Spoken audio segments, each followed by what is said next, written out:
Syria and North Korea, two leading opponents of U.S. foreign policy that are also considered sponsors of terrorism by the State Department, have gotten increasingly close as an international axis opposed to Washington and its allies grows more influential across the globe. Syrian President Bashar al-Assad and North Korean leader Kim Jong-un, both of whom assumed power after their fathers' deaths, have found themselves targets of President Donald Trump's foreign policy in two crucial arenas, the Asia-Pacific and the Middle East. Since the U.S.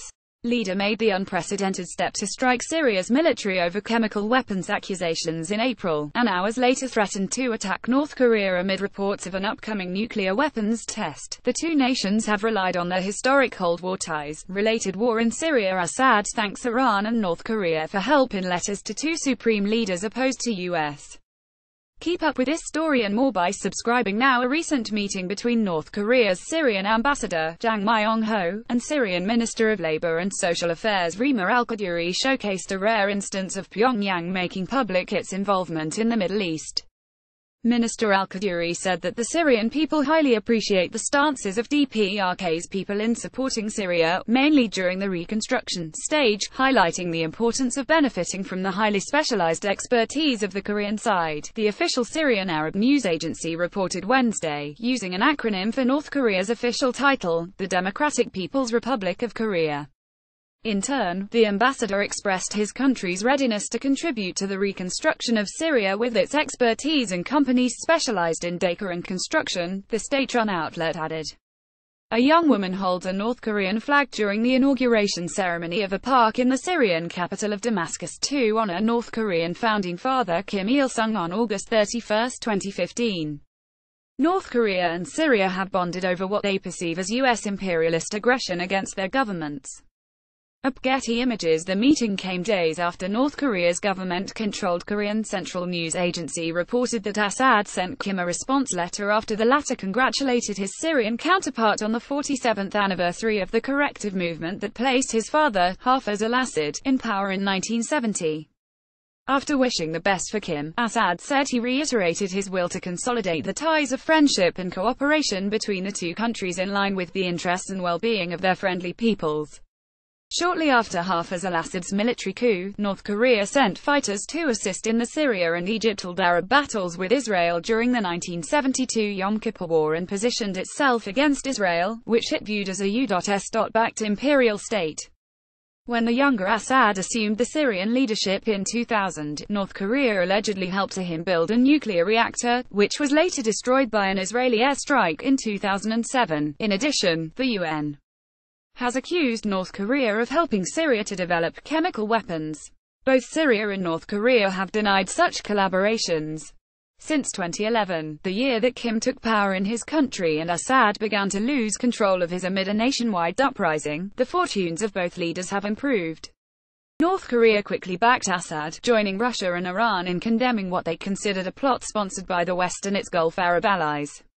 While Syria's pro-Saudi Arabia opposition accused North Korea of sending troops to back Assad last year, it was Russia's 2015 intervention that helped turn the tide against the rebels and jihadists. Earlier this month, Syria and its allies declared victory over one of the leading opponents, the Islamic State militant group ISIS, and Assad emerged as the most powerful faction in the lengthy conflict. This same year, North Korea successfully launched its first intercontinental ballistic missiles and conducted its sixth nuclear weapons test, a hydrogen bomb by far more powerful than all of its previously tested weapons combined. Experts have said that nuclear-armed North Korea's military advancements and a resurgent Syrian military backed by Russia and Iran present serious threats to Trump's plans for the Middle East. Syrian President Bashar al-Assad reviews the honor guard with North Korea's Kim Jong-nam, president of the Presidium of the Legislative Supreme People's Assembly, upon his arrival in Damascus on July 16, 2002.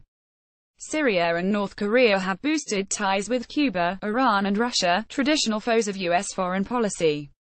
Syrian Arab news agency Reuters. North Korea's decade-old military alliance with the Assad regime is stoking fears inside the Trump administration that Kim Jong-un is not only profiting from Syria's six-year war, but also learning from it, ex-reporter Jay Solomon wrote earlier this month for the Washington Institute for Near East Policy, in a report cited Monday by CNBC. The institute is a pro-Israel think tank where Solomon has served as a visiting fellow since June. Russia's and Iran's victories in Syria have not only helped bolster a multinational axis of resistance that has shifted alliances in the strategic region, they have also intervened in the nuclear crisis between North Korea and the US. While Russia does not recognize North Korea's self-proclaimed right to develop nuclear weapons to deter a US invasion, Moscow has used its enhanced diplomatic clout to assert that US military action is not an option, despite Trump's threats to use it against Kim's regime.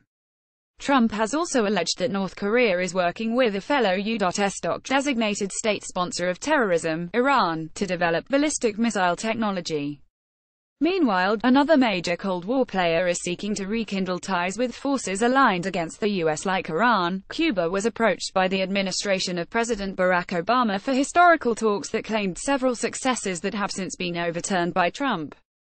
With little room for negotiation with the U.S., the communist island in Florida's backyard has sought to rekindle relations with Russia, according to German broadcaster Deutsche Welle, and has stood firmly behind Syria and North Korea.